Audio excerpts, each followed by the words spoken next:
Eu me chamo Pedro, eu sou estudante do IFPE, eu sou aluno, eu estou cursando, na verdade, Eletrotécnica à tarde. E eu vou falar um pouquinho sobre segurança do trabalho, eu vou falar exatamente sobre a história, o seu desenvolvimento, e eu vou falar um pouquinho sobre os EPIs e o EPC.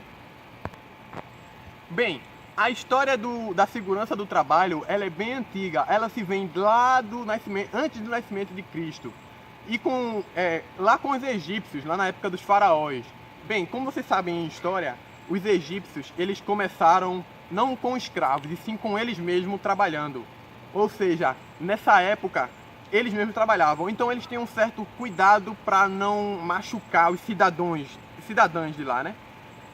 Assim, foram os primeiros relatos da segurança do trabalho em toda a história, que foram escritos em hieroglifos e tal. Bem, logo depois dos egípcios, outro registro que nós temos é lá por 1800, na Revolução Industrial, em que temos é como se fosse, assim, teve uma criação das indústrias com máquinas e tal, substituindo muitos humanos, mas mesmo assim ainda tinha pessoas trabalhando nas máquinas, era muito perigoso, não só pessoas, adultos, mas também tinham crianças. Muitas crianças perdiam a mão, muitos adultos não conseguiam trabalhar, além da exaustão que tinha, porque eles trabalhavam muitas horas por dia, o que fez com que algumas pessoas começassem a pensar mais nos trabalhadores, fazer mais propostas a favor dos trabalhadores, impulsionando isso. O que eu posso considerar que a revolução ela foi como um impulso para a segurança do trabalho. Bem, logo depois da Revolução Industrial, nós temos um outro presidente, na verdade, que vai a favor dos trabalhadores. Ele é Vargas.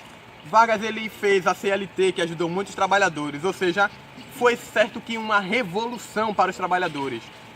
Assim, com o passar do tempo, foram criadas também as normas regulamentadoras, as conhecidas como NR. Bem, as NRs, eu vou falar de algumas específicas, mas como eu não me lembro muito bem o número dela, que eu vou falar dos EPC e do EPI. O que são os EPCs e os EPIs? O EPC, o equipamento de proteção coletiva, que é para todo o coletivo, que protege em relação a todo um grupo de pessoas, de trabalhadores, como o nome diz, coletivo.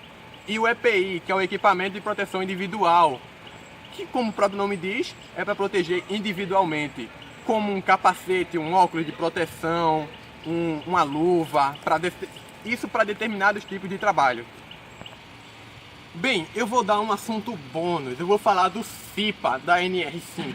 Bem, o CIPA eu vou falar logo o objetivo dele, eu não vou falar muito a história. Bem, o CIPA, ele tem como um objetivo dele que seria mapear áreas de um determinado local de trabalho. Ele mapeia e diz os possíveis riscos que podem haver naquela área, que possam atingir a integridade física do trabalhador, como, por exemplo, um risco biológico, um risco, como eu posso dizer... É porque não me falha a memória agora todos os riscos que podem ter em determinado local. Bom, então é isso que eu vou fazendo por aqui e eu vou deixar para o meu amigo, para ele falar sobre um pouquinho dos exercícios sobre o curso de segurança de trabalho. Olá, meu nome é Pedro de Oliveira e eu vou explicar as questões que eu e Pedro nós fizemos com relação ao trabalho de segurança do trabalho. Primeiro, analise as afirmações. Primeiro item, as empresas são responsáveis pela adoção e uso das medidas coletivas e individuais de proteção, segurança e saúde do trabalhador. Segundo termo, o EPI é todo meio ou dispositivo coletivo destinado à saúde e à integridade física dos trabalhadores. Terceiro item, sobre a CIPA. Quando se elabora um mapa de riscos, é necessário entrevistar os trabalhadores para saber sobre suas queixas, situações de risco, as melhorias que podem ser realizadas, etc. E o quarto item, o uso de entorpecentes, álcool e outras substâncias são consideradas como condições seguras. Nesse caso, as afirmações 2 e 4 estão erradas. Ou seja, a segunda afirmação fala que o EPI é todo meio de segurança coletivo. Isso não é verdade, porque o EPI significa equipamento de proteção individual e não coletivo. Já o quarto item fala que o uso de entorpecentes, álcool e outras substâncias são consideradas como condições seguras. Não é condições seguras, isso significa que é uma negligência do próprio trabalhador. Nesse caso, a resposta primeiro seria a letra A, que fala que duas alternativas são verdadeiras, ou seja, a primeira e a terceira. Vamos para o segundo quesito. Os itens abaixo não podem ser considerados condições seguras. Letra A, falta de proteção mecânica. Letra B, negligência.